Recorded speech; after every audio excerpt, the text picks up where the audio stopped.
SER Podcast.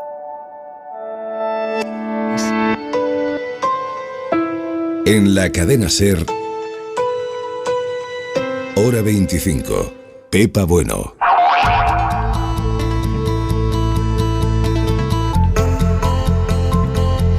¿Qué tal están ustedes? Muy buenas tardes. Buenas, aunque tengo que contarles que vengo ahora mismo sobrecogida de visitar el Centro Memorial de las Víctimas del Terrorismo en Vitoria. Seguramente se acuerdan ustedes de haber visto hace un mes aproximadamente las imágenes de la inauguración con los reyes contemplando o dentro del zulo donde ETA tuvo secuestrado 532 días a Ortega Lara.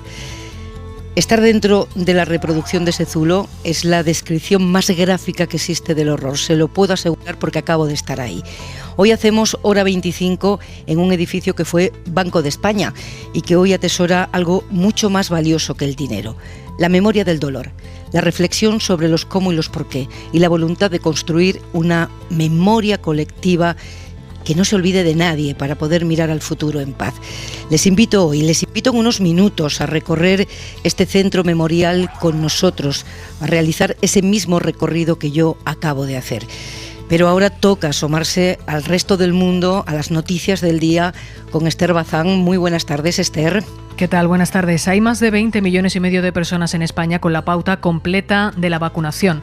Desde ayer se han puesto casi 700.000 y la mayoría han sido segundas dosis.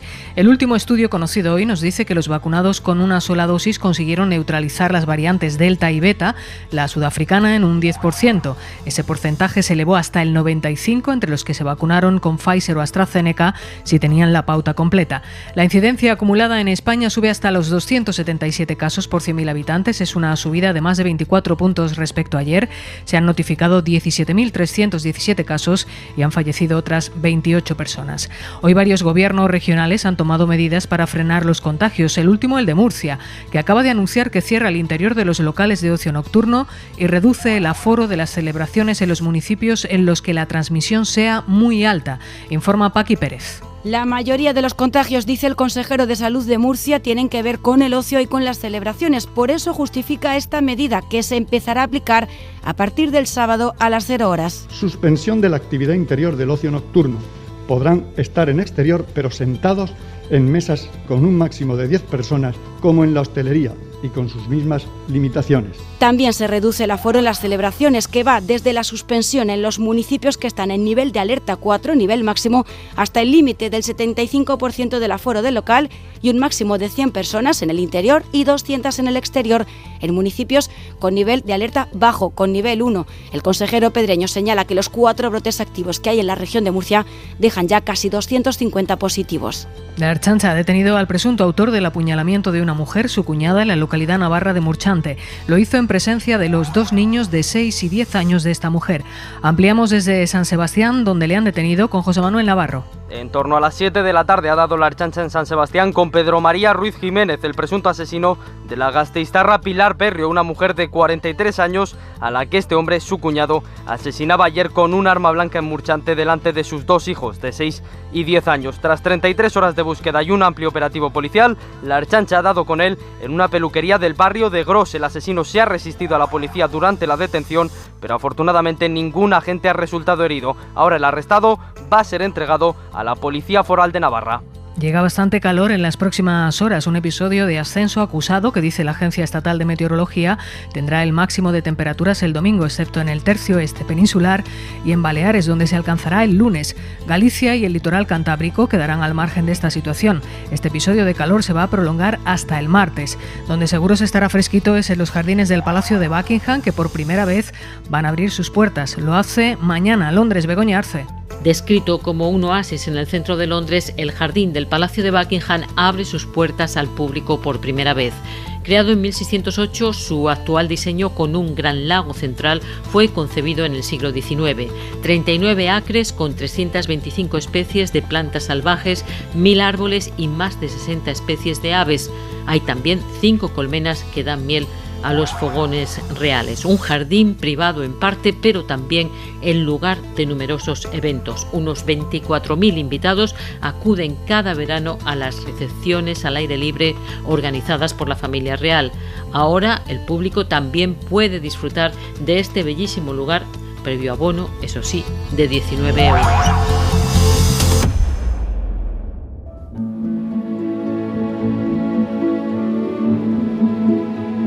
En la cadena SER, Hora 25, con Pepa Bueno. Aizergi baten boladan zoaz, mugaz bestalde, izarren gora. Bilatzen zaitut eta ez zaude, bizitzen zaitut muñaren barne, larrosak sortzen diren larrean, ikusten zaitut zeure barrean. Vivir allí era horroroso, en los años 80 era horroroso, porque allí no vivías tranquila. Yo en 4 meses que estuve viviendo allí, pues me tuve que cambiar 4 veces de casa. Parecía que el fin del mundo nos ha tirado contra los mostradores, han empezado a salir cristales, estanterías, objetos de todo tipo, la gente se ha puesto a gritar, hemos empezado a correr, he cogido a una mujer de un brazo porque estaba completamente histérica y se estaba dando casi de golpes contra unos estantes que estaban rotos. Oscuridad, un gran silencio durante unos segundos y empezar a oír gemidos de gente que estaba herida como ellas. Noté que estaba vivo, pero que tenía que hacerme muerto. Yo me sentía muerto ya en ese momento. Siempre he dicho que he vivido un 70% de mi muerte. Eso es muy triste. Que no te apoye nadie, todo el mundo te deja y hemos sufrido mucho, pero estamos en nuestro pueblo. Yo no tengo por qué irme por nadie. No sé dónde estaba. Te asesinaba y era el silencio total o algo habrá hecho. Estos son algunos de los testimonios que pueden encontrar si vienen aquí a este centro memorial de las víctimas del terrorismo que se inauguró hace un mes, el 1 de junio, un poco más de un mes, donde hoy hacemos Hora 25. El memorial cumple un mandato legal: preservar y difundir los valores que encarnan las víctimas del terrorismo, construir su memoria colectiva y concienciar al conjunto de la población para la defensa de la libertad y los derechos humanos y contra el terrorismo. Ese es el mandato legal. Este antiguo Banco de España, como les decía, a las 9 en punto, desde el que hoy les hablamos, en pleno centro de la ciudad, en el ensanche vitoriano, sigue custodiando tesoros, aunque de otra índole ahora. La carta que escribió Publio Cordón a su madre desde su secuestro, el patinete con el que Ignacio Echeverría defendió a 2 personas de los terroristas en Londres, un pequeño tomo embadurnado de pintura de la librería Lagun, o la reconstrucción de ese zulo donde Ortega Lara sobrevivió secuestrado 532 días. Florencio Domínguez es el director de este Centro para la Memoria de las Víctimas del Terrorismo. Gabón. Hola, buenas noches. La verdad de lo ocurrido, Florencio, es la primera satisfacción que se debe a las víctimas, ¿no? La primera restitución para su dignidad. ¿Qué mensaje manda este memorial a la población y a la sociedad vasca y a la España en conjunto? Pues es un mensaje de reconocimiento, de recuerdo y de homenaje. Es transmitir la idea de que la historia, que hasta hace poco tiempo, podía ser escrita obviando a las víctimas, a partir de ahora la historia del terrorismo, la historia reciente de España, no podrá relatarse sin tener presente el coste que han pagado muchas personas en vidas, en daños personales, en privación de libertad, e incluso daños económicos, que estarán presentes en nuestro futuro. ¿Por qué hemos tardado tanto en llegar a esa conclusión que no se puede contar esta historia sin las víctimas? Es un proceso que ha llevado mucho tiempo. Si miramos las obras que se van publicando en los años 80 y en buena parte de los años 90, se fijan preferentemente, las que hemos publicado, se fijan preferentemente en los terroristas. Y solo a partir de finales de los 80, con iniciativas como José Mari Calleja, que es pionero en este campo, es cuando se empieza a girar el foco y a poner la atención en las víctimas del terrorismo. Nos ha costado reconocer su presencia en el espacio público. Del año 97 es el primer libro sobre las víctimas que escribe nuestro querido José Mari Calleja en nuestro país. El memorial lleva trabajando desde el año 2016, aunque se haya inaugurado ahora, ha publicado libros, unidades didácticas, informes. Ahora se abre esta etapa, una etapa divulgativa, con un museo que recorre todos los terrorismos que han actuado en España desde 1960 hasta ahora mismo, hasta la actualidad. El historiador Gaizka Fernández Soldevilla es el responsable del archivo, de la documentación y de la investigación del centro, y acaba de publicar además El terrorismo en España de ETA al Daesh, con ese mismo hilo conductor. Gabón, buenas noches, Gaizka. Gabón, Pepa. ¿Cuántas bandas han actuado en este tiempo en España y cuántas víctimas nos han dejado? Pues el número de bandas es difícil de calcular porque muchas eran flor de un día, solo actuaban en un atentado, entonces pocas son como ETA de larga duración, digamos, ¿no? Pero más de 50 y más de 60 probablemente han tenido cierta entidad, ¿no? Pero el número de víctimas sí es cuantificable y hablamos de 1.453 víctimas mortales y alrededor de 5.000 heridos, desde 1960 hasta la actualidad. Es decir, que un número de damnificados directo muy amplio al que habría que sumar secuestrados, amenazados, extorsionados, trasterrados. Y si nos está escuchando ahora algún joven que recibe esta información por primera vez, le podemos decir que la sanguinaria ha sido ETA, ¿no? Con muchísima diferencia. Con mucha diferencia. Y que el atentado más sanguinario, el 11M. Exacto. Eso es así. En la zona dedicada al terrorismo yihadista de este centro memorial está nuestra compañera Delia Tobías con Raúl López Romo, que es doctor en Historia Contemporánea por la Universidad del País Vasco y el comisario de la exposición permanente del memorial. Delia, cuéntanos.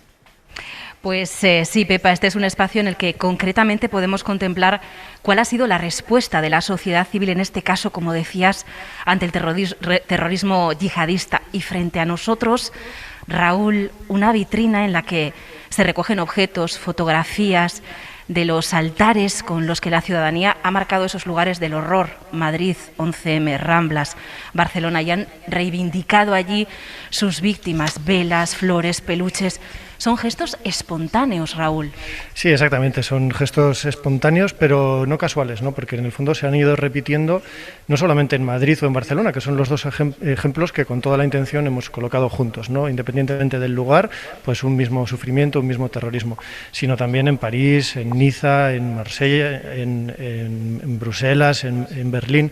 Allí donde ha ocurrido un atentado yihadista. Esto es algo que con los atentados de ETA no se hacía tanto, hay alguna excepción como el caso de Fernando Buesa, pero no tanto. Entonces, bueno, lo que da imagen es de un duelo colectivo, ¿no? O sea, por una parte mostrar esa repulsa, pero no hacerlo de forma individual, sino junto con otros, pues que sienten lo mismo. Avanzamos y muy cerca de este rincón, Pepa, nos encontramos con uno de esos objetos, Raúl, absolutamente simbólicos. Aquí queríamos hablar de los justos y resistentes contra el terrorismo y además en algunos de los casos hablamos de personas que han terminado siendo víctimas por su compromiso, ¿no? Uno de ellos es Ignacio Echeverría, el chico que tenía 39 años que en 2017 se enfrenta a un atentado yihadista en el puente de Londres. Él no sabía que era un atentado yihadista, pero ve que están agrediendo a unas personas y él con su monopatín, que es el objeto que aquí exponemos, pues se enfrenta a ellas y consigue salvarles la vida. Lo que pasa es que se vuelven contra él y acaban acuchillándolo. Bueno, pues objetos como este, las cosas no son solo cosas, ¿no? Detrás de ellas hay una historia y esta es una historia que puede servir mucho a efectos de deslegitimación. Junto a ese monopatín de ruedas verdes muy gastadas, podemos ver también un par de viñetas que dibujaron Puebla o el ilustrador malagón José Rubio a los pocos días del asesinato como homenaje a Ignacio. El de Malagón, se pueden ver unas piernas de un skater y su sombra en el suelo con la leyenda: no todos los héroes llevan capa, algunos van en patinete. Cosas aparentemente pequeñas, pero cómo llegan, cómo emocionan. Pequeñas como el libro que tenemos a nuestras espaldas, un pequeño librito manchado de pintura de tantos que sufrieron los ataques contra la librería Donostiarra Lagun y que aquí se exhibe. Y en la sala siguiente, Raúl, el corazón de este museo. Claro, se llama la última sala La voz de las víctimas. Entonces, si este memorial tiene algún sentido, no es solo para contar un trozo muy importante de nuestra historia, pero un trozo de una forma fría o aséptica, ¿no?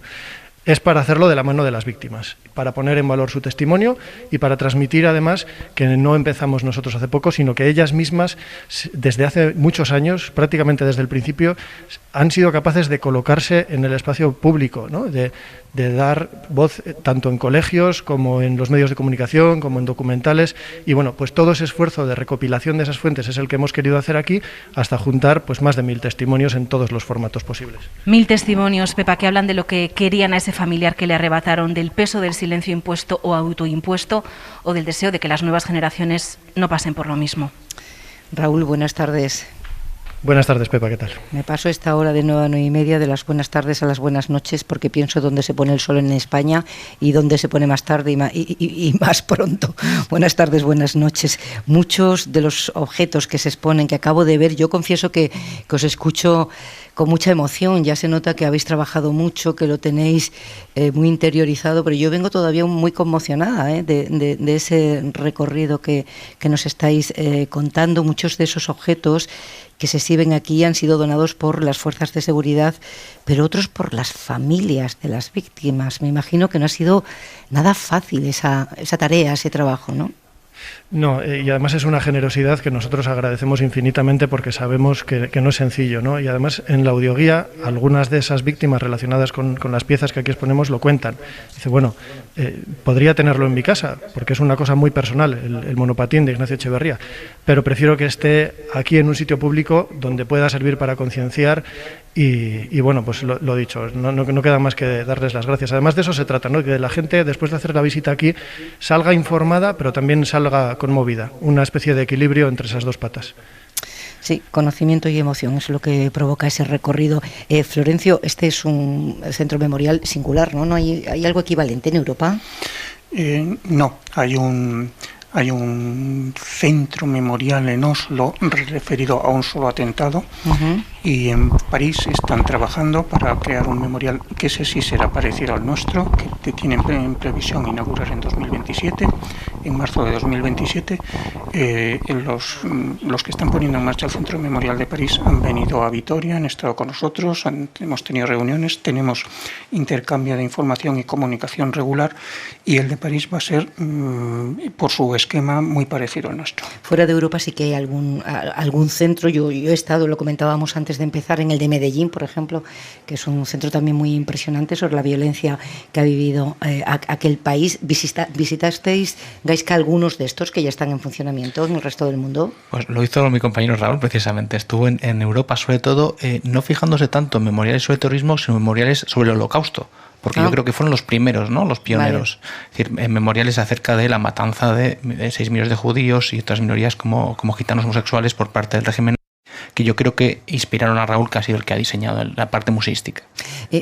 Florencio, ¿cómo se recoge la dimensión ética de lo que estamos viendo? Porque se ve mucho, impresiona y emociona una barbaridad, pero la dimensión ética que tiene esta tragedia, ¿cómo se recoge?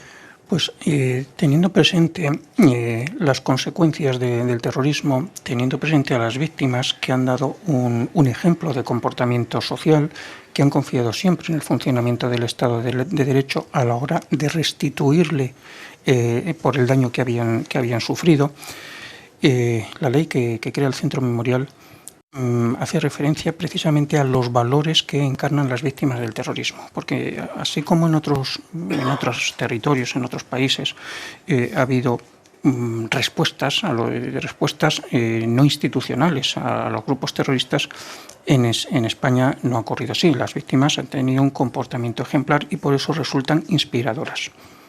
Gaizka, el del memorial es el relato oficial, el canónico, el que escriben los vencedores. Yo creo que no hay relatos oficiales como tal. Es decir, el memorial es un relato hecho por historiadores. Eso sí, tiene que quedar claro. Es decir, que hay muchos relatos posibles. Algunos están hechos por propagandistas o justificadores de la violencia a posteriori. Otros están hechos por escritores, por cineastas. Pero el memorial, el que nosotros exponemos aquí, está hecho a través del método científico que rige una disciplina académica como es la historia, ¿no? Es decir, buscar las fuentes, buscar los documentos, los testimonios, contrastarlos y aproximarnos lo máximo posible a la verdad. Entonces, está hecho por estos historiadores que estamos aquí, no es oficial, evidentemente, y además está sujeto a cambios, porque es una cosa, tiene historiadores que cada vez que surge un documento nuevo, una fuente nueva, revisamos lo que hemos hecho y cambiamos el relato. Por tanto, no es algo que esté fijo, sino es algo que está en movimiento.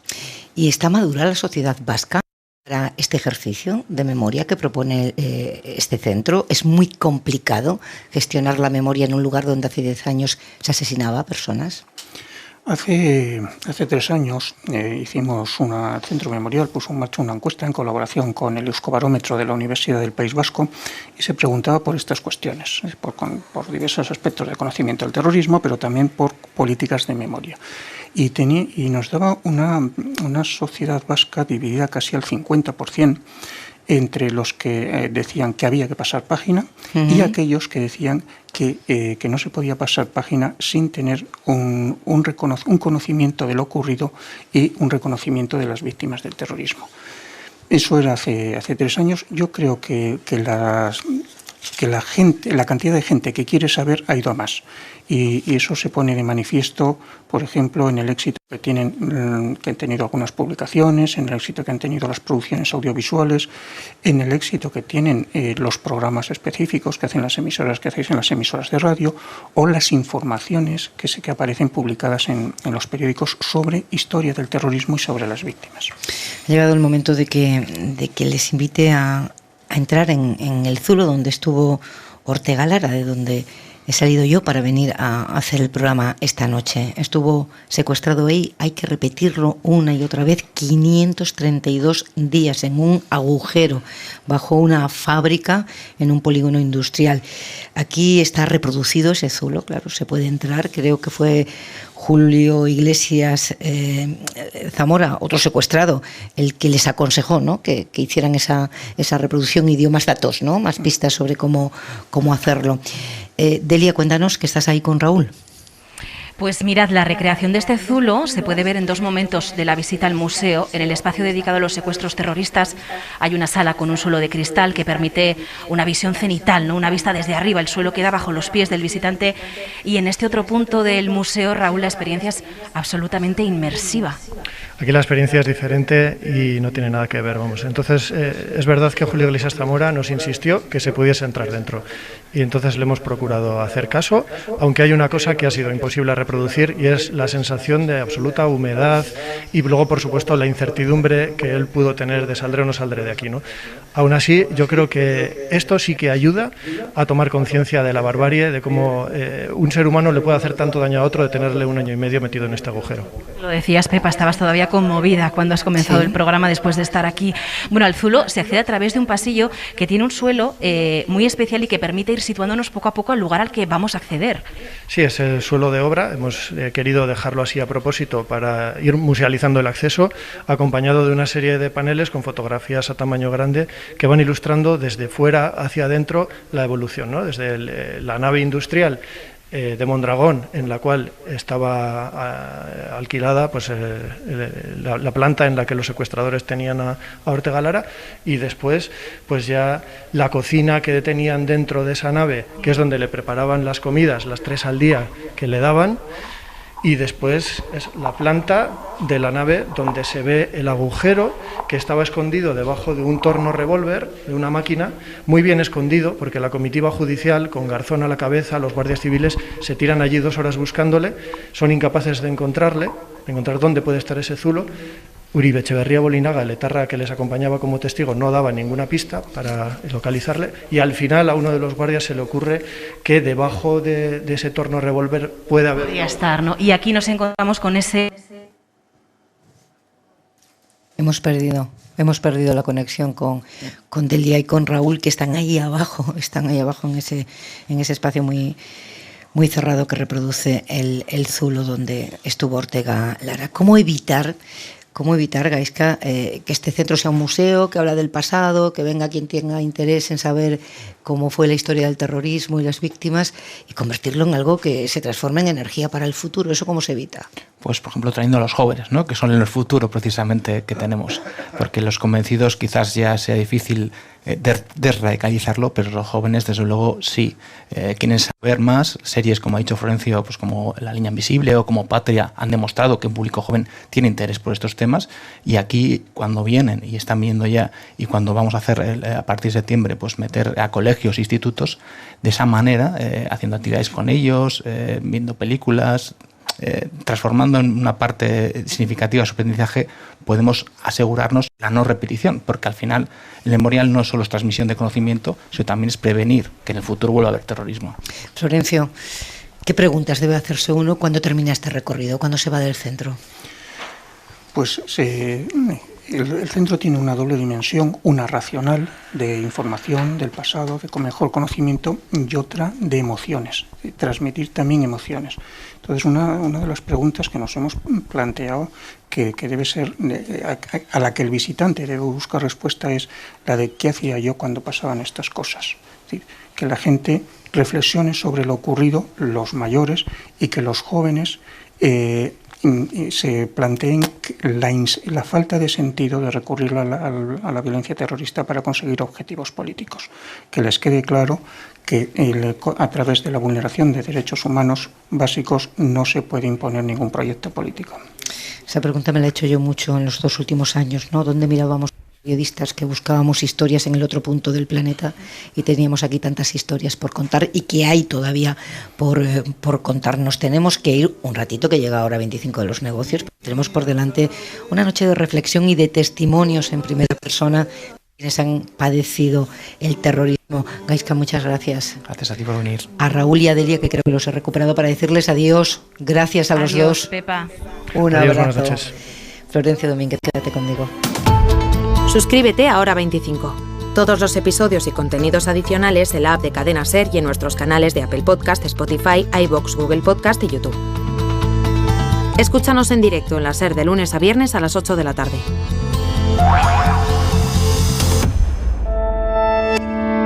Cadena SER. La radio.